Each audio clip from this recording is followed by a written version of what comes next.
What's something your mother taught you that you only appreciated years later? When I was growing up, my mom had this weird habit that used to make me want to disappear into the floor every single time. We were out in public, she'd lean over and whisper these little observations about random strangers. Not like, oh, that's a nice dress type stuff. More like, see how that man is standing too close to that woman at the checkout? Notice how she keeps shifting away, but he keeps closing the gap? That's someone who doesn't respect boundaries. Mortifying. As a teenager, I'd literally walk 10 feet ahead of her in malls because I couldn't handle the secondhand embarrassment. While my friends' moms were teaching them how to do winged eyeliner or whatever, mine was giving me impromptu lessons on how to spot emotional manipulators and people wearing social masks. She had all these bizarre rules too. Never tell someone you just met where you live. Always park under a streetlight. Watch if someone's smile reaches their eyes or stops at their mouth. Notice if they touch you too much too soon. Pay attention when someone tells stories about their exes. I thought she was paranoid AF. Maybe watched too much Dateline or something. When I went to college, I made it my mission to be the opposite of her cautious, suspicious worldview. I was friendly, open, trusting. I'd share my location with new friends after meeting them once. I'd get in cars with people I barely knew for fast food runs. Every time nothing bad happened, I felt like I was proving her wrong. We grew apart during those years. Our conversations became surface level because I was tired of her asking a million questions about every person I mentioned. Does this roommate ever borrow things without asking? Has that guy ever gotten angry over something small?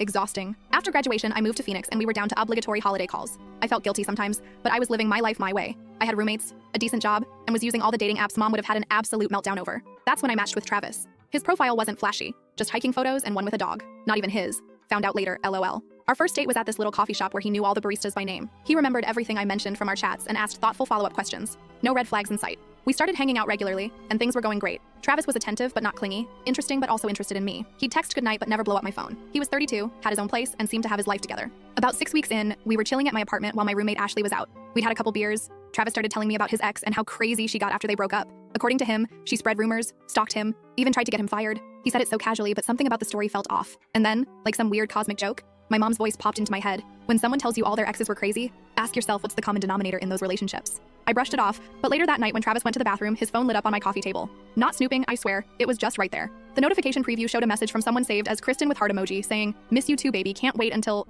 That was all I could see before the screen went dark again. When Travis came back, I casually mentioned I saw a notification pop up. His reaction was weird. He got super defensive, grabbed his phone, and insisted Kristen was just a friend, and I was reading into things. Then he immediately tried to flip it around, asking why I was looking at his phone and if I had trust issues. My mom's second lesson echoed in my brain. Watch how people handle being caught in small inconsistencies. Do they explain calmly or make you feel crazy for noticing? Travis left shortly after, clearly annoyed. I was confused and second-guessing myself. Was I being paranoid like my mom? I texted my roommate Ashley about it and she suggested some light social media detective work. Turns out Kristen had photos with Travis all over her Instagram, including one from 2 days ago, captioned, "3 amazing years with this one."